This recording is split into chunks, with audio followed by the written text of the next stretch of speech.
Hello and welcome to the Grit and Bear It podcast, everyone. It is a Monday, June 15th, Monday night. If you are watching this on the YouTube, on our Facebook page, and on YouTube, if you're listening to the audio of this, it is June 16th. Hopefully, hockey is still going on in whatever part of the world you are in. But the big day is here, folks. That's right. The big V is here. I've been hyping it up the past couple weeks. We've been talking about it here on the show, and he is here. Mr. Game 7 himself, the roaring man, Mike Vecchione, joins me here on the Grit and Barrett podcast. Mike, thank you so much for joining me and taking time out here to talk to Bears Nation. Thank you so much, brother. Good to have you on the show. No, it's great to be here. I really appreciate the invite, and no, I'm just looking forward to talking Bears hockey and reminisce on some of the good times, and talk about the future a little bit. So should be fun. Well, we will. But let's talk about something a little bit more current. This will be a little bit later. When this goes out, it'll be June 15th. But I'm sure you saw Captain Aaron Ness retiring, calling it a career after nearly 20 years, 20 years on the ice. I know you played with Nesser. I'm sure he's probably called there in the locker room. Yep. Just your quick, your thoughts on Nesser, hanging up the skates. I mean, it's just such an incredible career. You see the accolades, that he's accomplished throughout his career. And the crazy part is like he's 36, but he still can go out there and play at a high level. Day in and day out, he can go out there and put up 20 minutes and be a shutdown guy, produce for you, and just be a solid leader. So, just congrats to him on such an amazing and long career. The guy's been through hell, like knocked all his teeth out, broken his jaw. That second Calder Cup run, he had his ankle issue, and a quick story about that. He was struggling so much with the pain, but he didn't want to show it to the guys. He just wanted to be a good leader and, give the guys hope. And he was going out there for pregame skates or warm ups just to, throw the other team off like if he's gonna play or not. So he's out there just buzzing around in warm ups, like against Coachella and just playing mind games with them, seeing if they're gonna, make any adjustments to the lineup or whatnot to see if he was playing. But that's just the type of guy, the toughness that he brought to the team, and he'd say to guys like, I know I'm gonna try. I don't know if I can do it, and then like he go out for warm ups and like he just has this throbbing pain in his ankle and he can't play. But um, no, he's just doing it for the team and doing whatever it took to maybe play or maybe make an impact. But some of the most chilling things were like his speeches, especially down the run. Like he would have done anything to play, and obviously he just couldn't because of his injury. But no, he was able to motivate a group of guys to go out there and do it together when we were losing him and Johansson and Iorio, and we ended up having to go Game 7 against Cleveland. He was just there, the rock, the guy that would just calm the ship and make sure everyone's ready to go. So I can't say enough about the guy. You've probably seen all the Instagram posts and videos of guys talking about him. He's one of the best, humans, around the locker room. He's just so nice. He jokes around. He dials it in. He can play at such a high level, and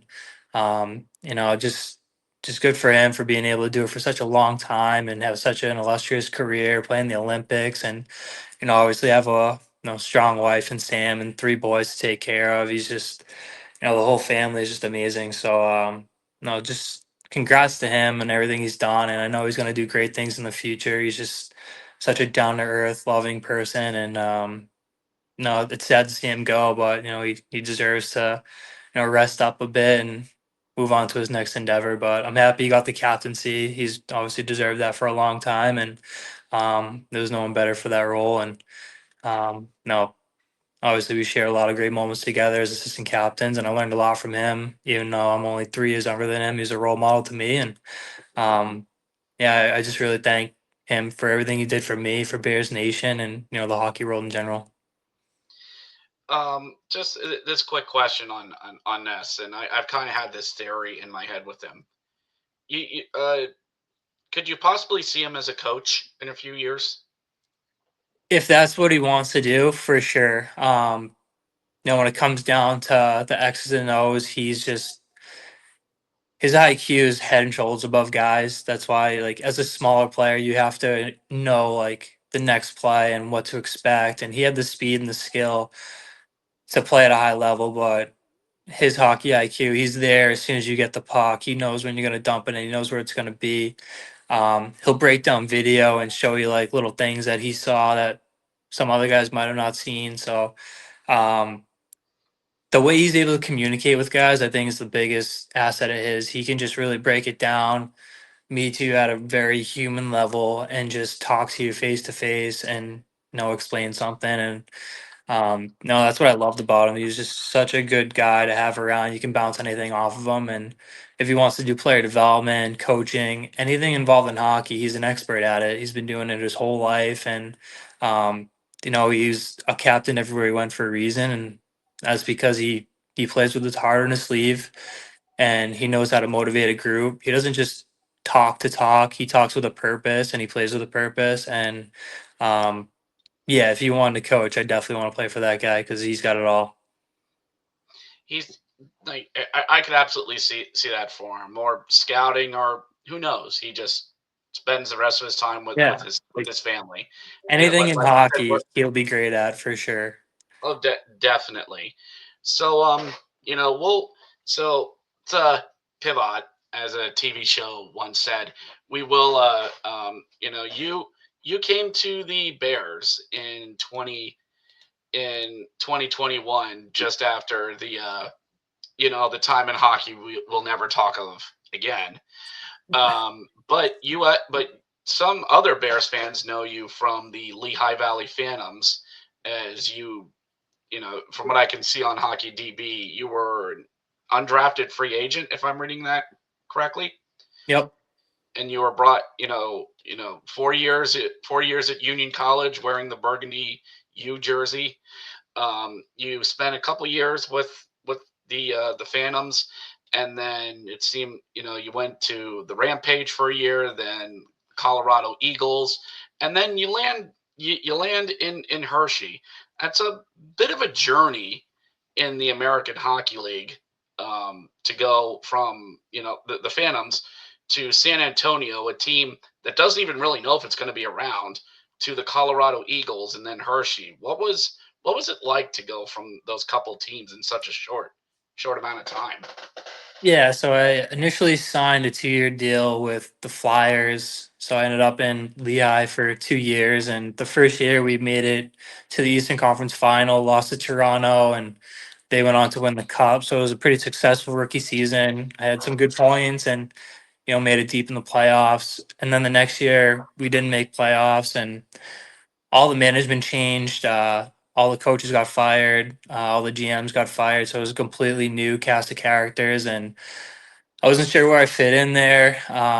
Obviously, I ended up moving on to St. Louis's organization, which was San Antonio, and I had another good year, just looking for an opportunity to get called up. I was one of the top scorers on the team, and things just didn't go well. COVID hit later on in the season, and the Spurs sold the team like a month before COVID hit. So we knew we weren't going to be in San Antonio anymore. Then COVID hit, the world shuts down, and then nobody knows the future. So once things opened up again, I get a call from Colorado. I was like happy to go try it out there, see what happens. And that was the year, it was only 30 something games. I ended up tearing a ligament in my knee, so I missed most of the season. And then that summer was probably the most scary summer of my life. I didn't have many games played. COVID still lingering over everybody, and I didn't know where I was going to end up. I was already looking overseas because I was like, there's nobody's going to want a 28, 29-year-old guy who barely played last season, and I'm trying to make some money here. So I was kind of twiddling my thumbs, just sitting on the back deck, freaking out. I'm like, I'm gonna end up overseas, and then all of a sudden, I get a call from Chris Patrick, And he was like, "Hey, we'd love to have you in Hershey. What are your thoughts on signing a deal with the Capitals?" I was like, "I'd take it." Like I didn't really have anything on the table. Obviously, I knew all the history behind Hershey. Played against them 2 years in Lehigh. I knew everything there is to know about the organization. Just walking in there, playing them, I guess 12 times in 2 years. I was at that rank, and the atmosphere, the banners, all that stuff. So I was like, yeah, it's great. I talked to Chris Bork. Um, he obviously had nothing but great things to say about it. Talked to Keith Coin too, and they're all just like, you got to go play in Hershey. And I got a coach there, Scotty Allen, that really believed in me and gave me the opportunity, and I was able to just thrive with it. I had my best year as a pro. I even got a call up that year, played a game in Carolina with Washington. And I was just like, this is just exactly what I wanted. Like I worked so hard to, put up points. I bounced around the league for a long time and kind of found my home, found my place, and a coach that believed in me. And, I got the call up, and that's all I could really ask for. If I work hard enough, will I be the next guy to get called up? Or if I'm playing the best right now, will I be the next guy? And, that's how it was working there. And then obviously, once he took the job with Washington, I was kind of like, what's going on? Because the assistant coach left, the goalie coach left, and all there was Pat Weller. So I texted Wells. He was like, you taking the job or are they going outside the organization? He's like, I interviewed for it, but I did it for the experience. I don't think they're going to hire me. I think they're going to get like a head coach. And then they hired Todd Nelson, and I had a buddy in Dallas who played with them. So I talked to him, and I was like, "What are your thoughts on Nelly?" And he's like, "You guys are gonna love this guy. He's old school, but he's a player's coach. He can handle the locker room, and he put the work in. He gives you the days off type of guy." And he came in and just righted the ship from the start. Got all the players together. We voted for captains. He made a leadership group off of that. And then it was just full transparency. He's talking to us. We're talking to him. Everything's laid on the table because he didn't have that much time to really assess all the players and what the deal was and what we're going to do. So he got hired a little later, and he brought in the leaders, the older guys, and was like, all right, I need to know everything I need to know. And here's my philosophy. And we went from there. And obviously, it couldn't have been a better 3 years, to say the least. Obviously, winning a couple championships and going to the second round, the third year run was obviously a letdown, but you can't expect to win all of them. Obviously, we did expect to win all of them as long as we had our guys, but um, no, it was such an incredible run, and my journey to get there was so up and down. And then once I found a place that really, I wouldn't say catered to me, I'd say believed in me and gave me the opportunity to be who I am and play how I want to play and um, follow the systems and all that stuff. I felt right at home, and it was just the perfect fit at the perfect time. It it really does, because it's it's amazing that, like, you and like five or six other former Phantoms have come on to the Bears in like the past couple years. Yeah. But that first team, um, it really was a mix of a lot of young talent with some established veterans. Obviously, you Scarbosa, um, Scarbosa and Nardella had been around for a while. Henrik Bjorkstrom comes in. Sam Ennis, noted goal scorer. But there was a lot of youth on that team. Ethan Frank, Connor McMichael, Hendricks LaPierre, Snively, Gersich, Rybinski, others. I could keep going down the line. Yeah. Um, with that team, it felt like that team. It was a very hardworking team that year. Were we talented? Yes. But it felt like Nelson really had a hardworking team that was able to make it work in the playoffs with running it, with getting past Charlotte, taking care of Hartford, but also running into an equally as hardworking team in Rochester. Yeah. I mean, like I said before, Nelly really instilled that work ethic in us. And you could see it just the way we were willing to block shots, hit guys, scrum it up, just all the little things that take a toll on other teams. Like we played very strong defensively. We obviously had Fuchs, we had Shep. We believed in them obviously to shut the door every single time. But everyone's out there just working hard, playing to our systems, and like the Rochester series, like you said, was such a great indicator. Like two equally matched, like skilled teams, play hard defensively, but just 1-0 games. Just like grinding, like 2-1. Like it was just such a tough series. But I mean, you name all the players that you name, you're like, you have so much skill, but then you go play Coachella, and those guys had skill. Like they were scoring at will, doing all these crazy things. And I'm like, I thought we were a talented team, but these guys are on a whole different level. And it just came down to the way that we played at home, just strong defensively, blocking shots, just doing whatever it took. And we were able to edge out a couple overtime wins at home. We go back to their rank.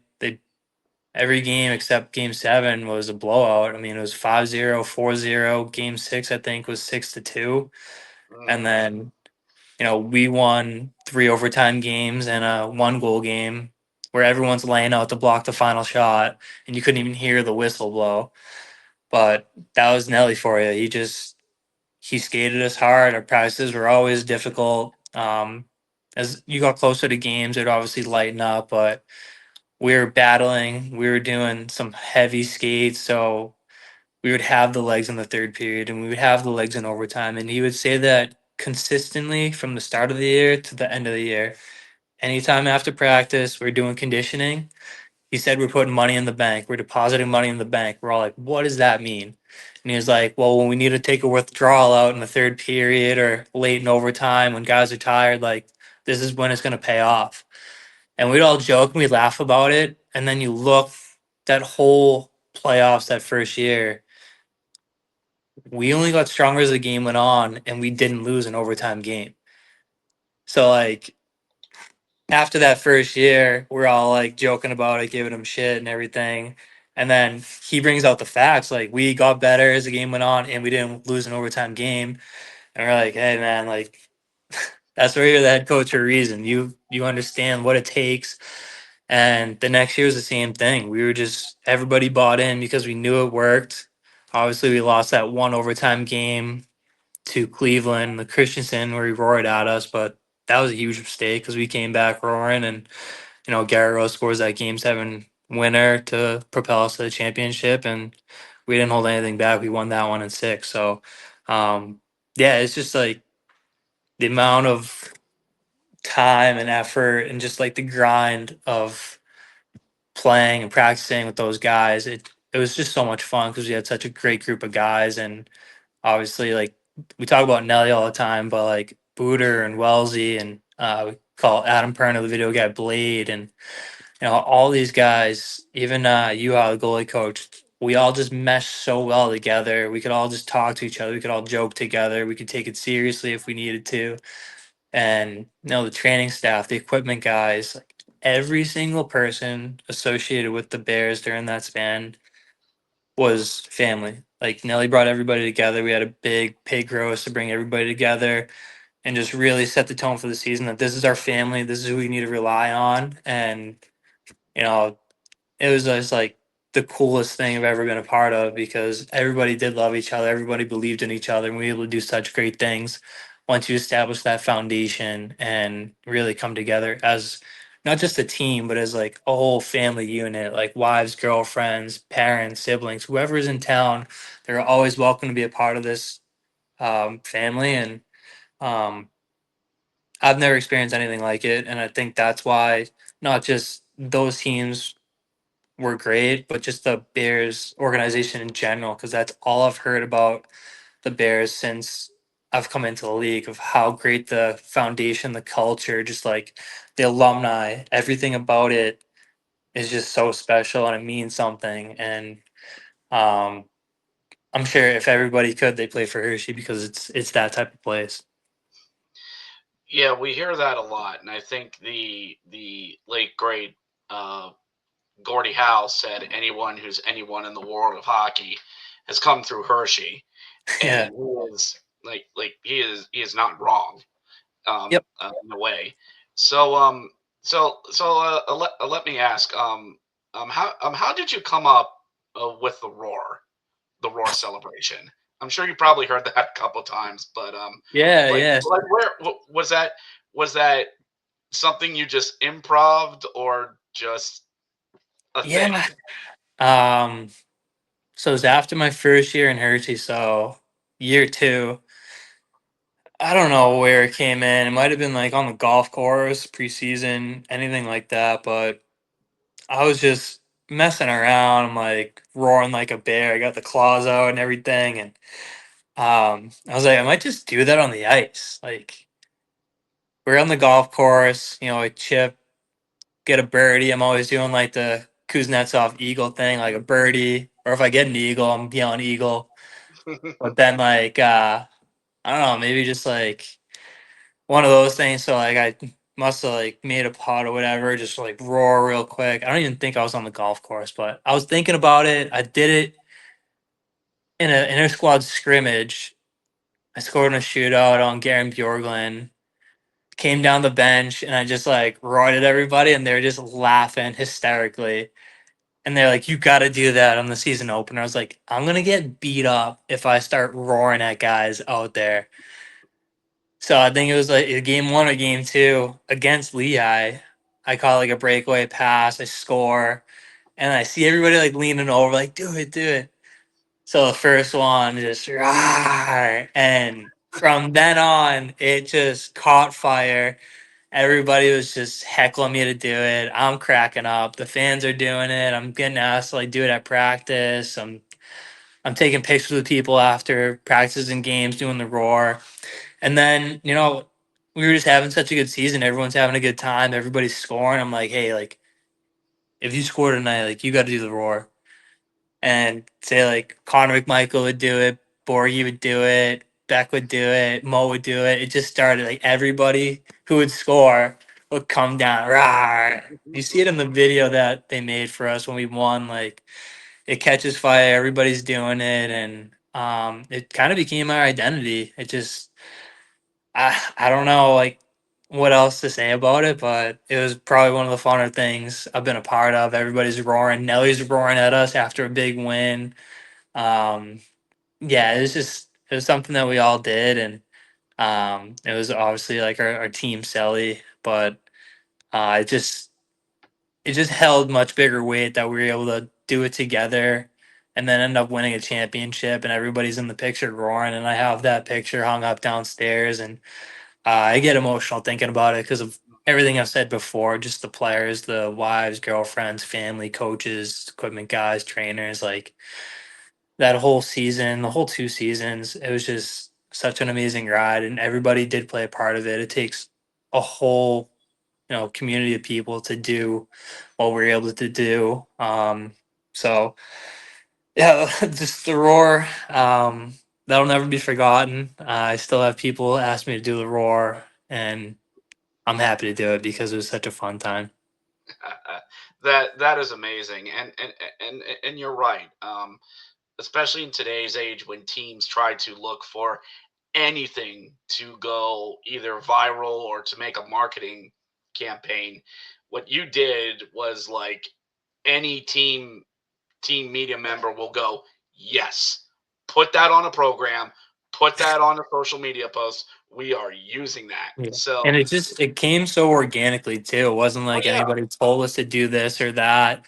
And I talked to Fish, I talked to Jesse. We did, well, I wouldn't say they did extensive research to see if anybody else like was hmm roaring or doing that pose or anything before then. And um, no, those two guys are geniuses, and they came up and said, nobody's done this stuff before. This is all you. This is all original. Mike Vecchione just being yep, himself. So I think that meant a little more because it just came down like to me and my roots. And I grew up in Boston. I grew up a Bruins fan. I was always just roaring. Like I'd be at Bruins games. I'd have those claws on my hands too, like from uh the balcony roaring. And then it became part of the Hershey Bears, and it just must have come out of me. I'm like, this is gonna be awesome. We're gonna roar every game, and we're gonna win. And is gonna feel good. And um, no, that's all it really was. Everyone felt good doing it. Everyone had a good time, and um, no, it definitely made a huge impact. And I couldn't be more proud and happy with the way everything went, and how the fans took off with it. Because I think that was the coolest part.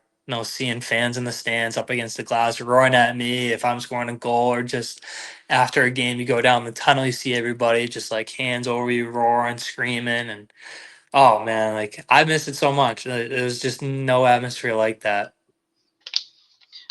Agreed, and it just caught on. Like you said, it was organic. Fans will attach themselves to something that's organic and feels something Hershey can do. And like you said, a few other teams tried to mock it, and they were smited for their Yep. efforts. The hockey gods despise such things. Um, so, um, you know, you don't mind we'll tap on a game seven, your shot. Do you still get goosebumps thinking about it? And do Yeah. you even like and do you even like remember like what, I guess better words, like your mindset, what was going through in kind of that scramble, and then is everything else just a blur after that? Uh I still get chills thinking about it. I can picture it in my head like it was yesterday, like type of thing, from the D zone draw to being in the offensive zone and creating the goal. Cause like that's what people kind of forget. Like we started in the D zone and like Mm-hmm.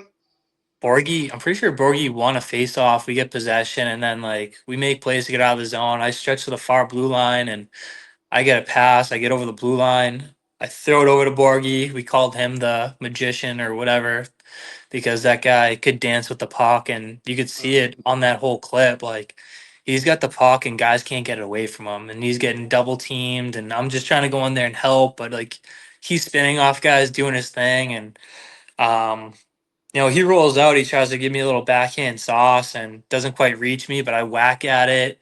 Ethan Frank's standing net front, doing a good job, just trying to be in the right position at the right time, and he ends up whacking it back to Borgie, and I just kind of continued over the pile because there's I think 4 or 5 guys just all Yeah. clustered in there.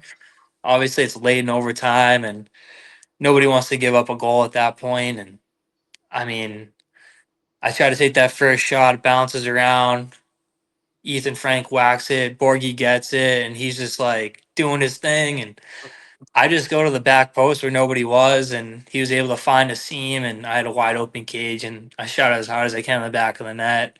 And from there, it just like full like euphoria. Like I Mm-hmm. scream as loud as I can possibly scream. I throw my gloves and helmet off before I even know like what hit me, and I'm roaring right into Carlson's arms. And um, your mindset goes from like just so focused on the task at hand, especially when we start in the D zone.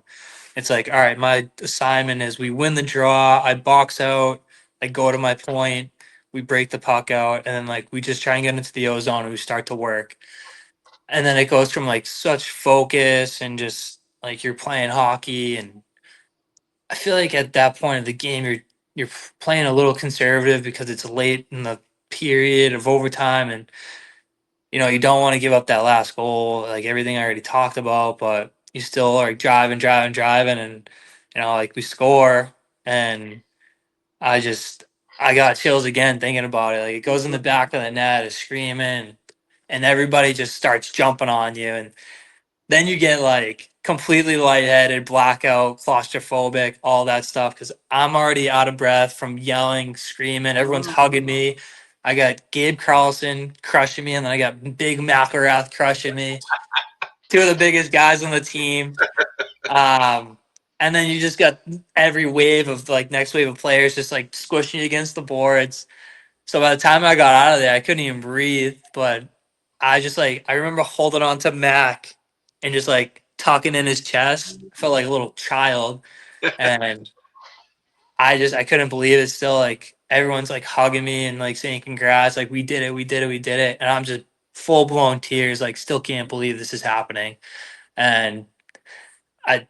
every time like I watch that video at the end of the season video, like I break down because like you hear Fish say like I don't know what to say. I can't even put into words. Like it's just so emotional. It's just you work so hard throughout the season, throughout your entire life to win something as big as the Calder Cup.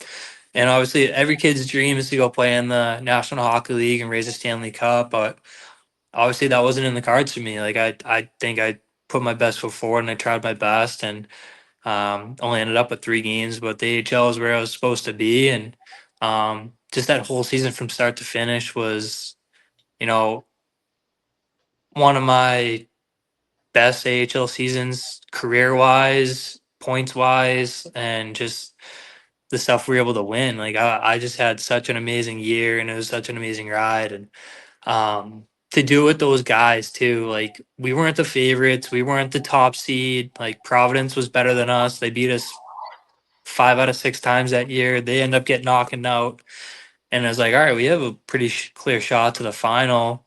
We obviously had to play Rochester, which was a tough series, but got through them, and Coachella was the favorite, and we just, we did whatever we could to keep it close, I guess, the first couple Mm, of games. But then, like I said, we were able to take those withdrawals from the bank and beat them in overtime and late games. And Game 7, like everybody talks about it, we're down two, and Shep makes that huge save on the PK on yeah. Carson Twarynski. He makes the save, and Hmm. the thing that always is just ringing in my head is that Fish said it as soon as he Hmm. made the Oh save. yeah. If the Bears want any shot at winning, like that's going to spark them. Like Oh that yeah. was the play, and I think that same power play we came down and Connor McMichael scored, and then obviously um, Lapierre has that insane tip from Vinny Iorio shot. I'm just like, how did you just? How did Lapierre come behind the net and able to jump in front of the D man without hitting the goalie and creating goalie interference and tipping it off like his shaft?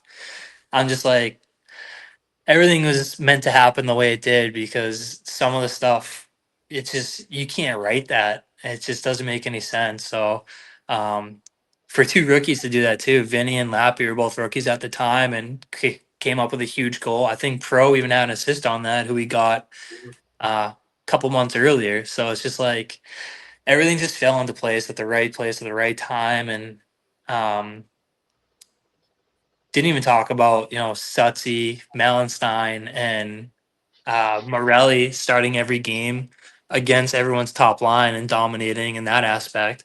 And it was so rewarding for those guys to score the first overtime winner in Game 3. They're always starting the games. They're playing Yeah. against the top lines. I think Beck knocked the glass out of the rink 3 times from hitting guys. Mo is just such a heavy, tough player. Could play power play PK. Like I would never want to play against those 3 guys, to say the least. And those are the 3 guys that sparked us in Game 3 to, win that one at home, just to get one under our belt. And then obviously Game 2, or no, Game 4, sorry, I had a big game. I was in a huge drought, scored 2, had an assist. We win 4-3, I believe. And then Garrett Pilon's winner in Game 6 or Game 5, rather. Mm, Like God. everybody just had like their moment, and it took everybody. And people forget Scarbs like messed up his shoulder in the first round, and Yeah. we had Henrik Borgstrom, who played 5 years in the National Hockey League and put up really good numbers coming off the bench and playing for him.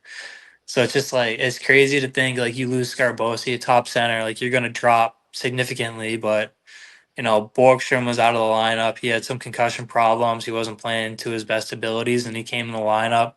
First game back against Hartford, he scores the overtime winner, and he was all set from there on. So I mean, there's just so many little storylines that you kind of weave in and out of throughout those playoffs, and um, it really is special how everything came together and how we were able to win that. I can definitely tell you, like I remember each and every thing that you were naming here. Heck, we could even say like how much Gabriel Carlson, the big defenseman, the big lad, how he he was a great minutes eater and a good defenseman out there He too. was huge for us. You should have seen his leg. He had so many bruises from block shots. Him and Mac, they were the best D pairing because they're both 6'4". Mac played a little more physical. Carl's played a little more stick on puck, finesse, like make those passes. But playing against those twin towers, man, like you weren't getting shots through. You were getting beat up. I mean, Gabe, like you said, minutes eater, just doing all the little things the right way. And then like Mac, just one of our big leaders, intimidating, burying guys, and just setting the tone. I mean, you had Vinny playing with Nesser, like a rookie playing with an established veteran who you can rely on. That's perfect. And then you had Lucas Johansson, who's as calm, cool, collected as anybody, playing with Logan Day, who's the same type of player. Just sit back in his Yeah. rocking chair and let the game come to him. So from top to bottom, I mean, it's crazy. I mean, you had Sam Manis, who was MVP of the league a few years before, on the third line playing with Lapierre and Protas, who are both NHL players. Yeah, That was our third line, and that's a third line.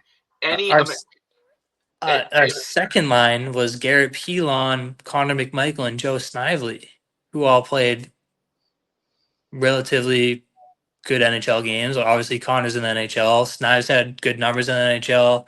Peels played a few games, had a couple goals. And then we already talked about our fourth line. Like mhm, those guys were dominant. So it was just like from top to bottom, like we were a stacked team, but nobody thought we were gonna win the cup. I mean, Ethan Frank came out of college scoring 30 goals, like the fastest guy in the world. Nobody even talks about that. mhm. Unrestricted free agent. He comes in, he wins the speed skater, he scores 30 goals, and he's a hell of a player and hell of a teammate. So it's just like all these things just fall into place, and now like guys like Gersic and Nardella are out of the lineup, but you know, Kursic scores the big game, 6 goal against Rochester when he was scratched for a couple games. We needed to switch something up. You toss him in the lineup and he goes out there and scores. So it's crazy how just everything, literally everything you talk about in the playoffs is some sort of significance behind it. And once we made it to that next season, from start to finish, we knew we had a target on our back. We knew we were going to be one of the better teams on paper. Going into camp, guys are like, I think like we're gonna run this thing back, and everyone's like, yeah, I mean, we're gonna have a good season. I don't know about that. And then next thing you know, we get into the season and we're not losing any games. Like we have a 50-win season. We go into the playoffs and we're absolutely cruising through it until the Eastern Conference where we lost Nesser, Johansson, and Vinny all in that East final. And then things started to get dicey, and you think like, oh, the wheels starting to fall off, but certain guys stepped in. Ostapov stepped in. Nicky Lieberman played unbelievable down the stretch there, and definitely helped us win that last cup. Uh, Jimmy Huntington, like one of Oh those my unsung gosh. guys who scores a couple big goals, and Mhm. I think it was game 5 when we were about to leave Coachella. He scores 2 goals late.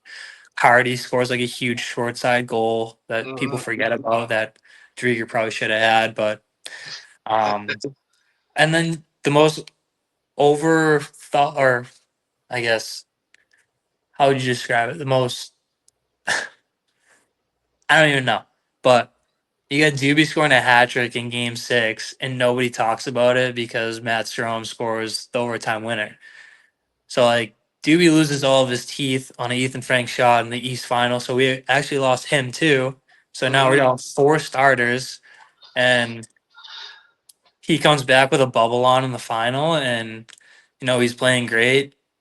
And has a huge game 6. People forget about that. And, you know, kind of what I said about Sutsy, just Stromer, Sutter, and um, I think it was Bogdan, maybe Chernayev as our Mhm. fourth line.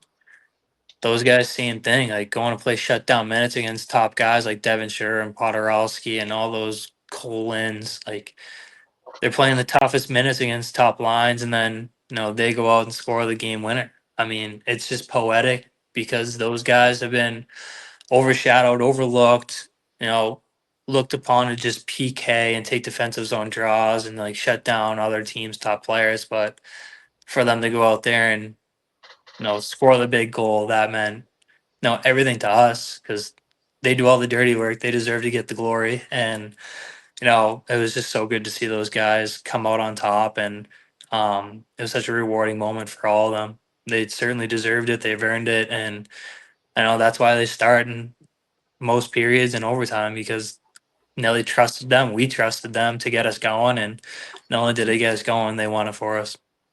Yeah, like that second season, like we, the team was just absolutely loaded, and like you said, the Cleveland series, that the roles were a bit reversed. We were a talented team, and now Cleveland's the hardworking one, and they nearly pulled it off. Like Yeah, it I was mean, game very seven helpful. overtime was not awesome at It all. it no that I think that game seven and game five against Coachella Valley, the first one, was probably the most tense I've ever been watching a hockey game. But Yeah. you say you got the photo of your goal. I know the Bears have it across from I think either Zach's radio booth or the production area. And the first time I saw that being up on the media row, I was like, God, I want that in my house. I want that picture. It's perfectly timed as you turning after you scored, doing the roar, and before everybody just collapses on you. Like it is Yeah. the most perfect shot. And I'm like, I want that in my house. I want it. I want it up here in the studio. But you were part of those amazing back-to-back runs. The third year, you know, trying to do it three times. There's a reason why it's only ever been done once in the American Hockey League, and that was under very, very different circumstances than what we were than what we play now.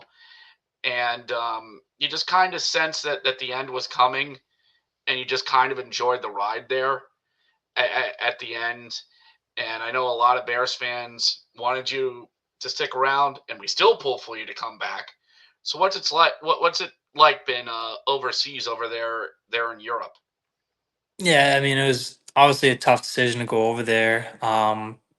Obviously looking at the Bears team this year, they went super young, um, which we saw that coming. Obviously, like at the end of the season, we see all the junior guys coming down. They practice with us. They're in our locker room, or we had so many guys in. We had two locker rooms, so you could see all the young talent just like chomping at the bit to play in this league. So. Um, at the end of that last year, we kind of saw the writing on the wall that there was going to be a huge youth movement, not just with us, but through the whole league. And when push came to shove, I'm 33 years old. I'm obviously on my back nine and just doing the best I can to survive out here. So um, I had the opportunity to go play with Logan and Dubé and Tractor and make a lot of money. And obviously, I signed that, and I was really upset that I had to leave Hershey. And obviously, posted that video of all the good times I had there with everybody. And it was a very emotional time. But um, yeah, once I got over there, I got traded to Barris, obviously, and I got to reunite with Massey and Morelli. So I was either going to play with Dubé and Day or Massey and Morelli. So it was Bears everywhere. And no, it's such a cool experience just seeing that other side of the world. I think the hockey aspect was a little easier. Just the style of play is more fluid, fast, high skill. There's less chipping and chasing and hitting and fighting and clutching and grabbing. Like they're pretty strict with penalties. They love having guys on the power play. Um, One of the cool things about being on the power play is no matter what you start in the zone, whether it's at the end of a period or whatever, you're always start in zone on the power play. So it just creates more offense. And I think that was like one of the cooler things. And then um, not only that, like we had 8 imports in Barris, so it made life a lot easier. Obviously, Massey and his wife were there, so me and my wife were a little more comfortable. And then Morelli came, and then you had Tice Thompson, Max Bowman, Riley Walsh, Adam Shield, Ian McCoshen, like all these North American guys who I played against in the AHL or um, cross paths at some point. So we just became really close and had dinners together and Thanksgivings and Christmases and all that stuff. So we kept it as normal as possible. It was just the language barrier obviously like gets tiring. You know, you go out to eat at certain places and they don't speak English, so it's like all right, like you got to translate the menus. But after like a couple months, you figure out these are our 4 or 5 spots. They speak English. They put us in like a private room because over there, like kind of in Hershey, like you're kind of a big deal. Obviously, it's Paris. It's a bigger city. We're the only professional team there, so you see 8 North American guys, you kind of assume they're Barris guys because we're the only people that look like us. We look like a herd of wild animals the way people looked at us. But no, it was great. They treated us really awesome. Hockey was great. The atmospheres were so cool. It was like watching an English Premier Hockey or English Premier Soccer game with like they had the scarves out, they had rally towels, they had the big flags, they had the thunder sticks, they had chants going the entire game.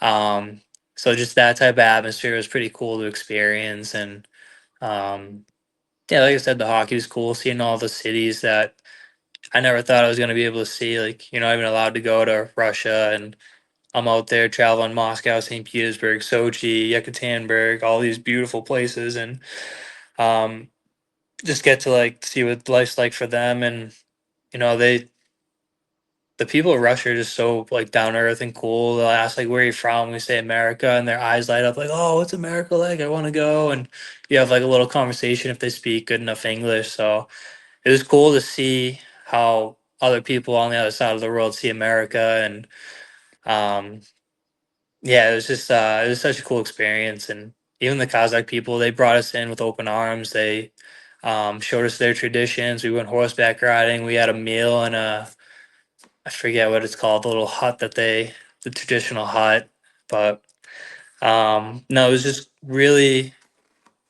was really grounding to just go to someone else's country all the way across the world and live how they live and do what they do and just kind of explore all aspects of their culture and learn about it and go to the museum, see their history and um, just kind of educate myself a bit on how they got to where they are and what their beliefs are and all that. So it was a very beautiful city. I was very fortunate to be there, and um, obviously now I signed with Nizhny Novgorod Torpedo Hockey Club. So that's in the Western Conference, closer to Moscow, and yeah, I'm just excited to link up with Bobby Nardella, another Bear. Bear's taking over the KHL, and just he was there all last year, so he's got the restaurants and what am I trying to say, the apartments and all that stuff like all set up. So it shouldn't be much of a transition period, but obviously it's never easy going to a different team, different city, and just starting over again. So I'm a little used to it now. Obviously, we talked about my background bouncing around a little bit. I've always been comfortable with being uncomfortable. So um, it's nothing I haven't seen before, and my wife and I are going to take it and run with it, and then hopefully enjoy it just as much as we did last year. That is awesome to hear, Mike, and that that you found another team you can be with there, and another former Hershey Bear, like you said, Bobby Nardella, former Fighting Irish himself. What good to see that he's finding work over there, and a lot of former Hershey Bears are as well. So, we've talked about a good nearly 50 minutes as well. I think that's a good podcast episode. And, you could just reiterate one more time for any Bears fans that are listening to this that, like, what team, you're going to be on if we can, find some way to keep up with you in the KHL. Yeah, it's Torpedo Hockey Club. They're on Instagram. It's obviously tough watching the games. I think you need like a VPN because they don't let you stream in the US, Yeah. obviously with the restrictions and all that. But they do a good job. KHL on Instagram too, covering highlights. So I think the best way to do that is you can obviously take it to Instagram. Some teams do YouTube. I know they do like the KHL network, kind of like the AHL does, but it's just tough to watch because of not being able to stream it and everything, and the time change and all that. But um, I know people figure it out. They're DMing me, they're texting me, and just they've just been so great.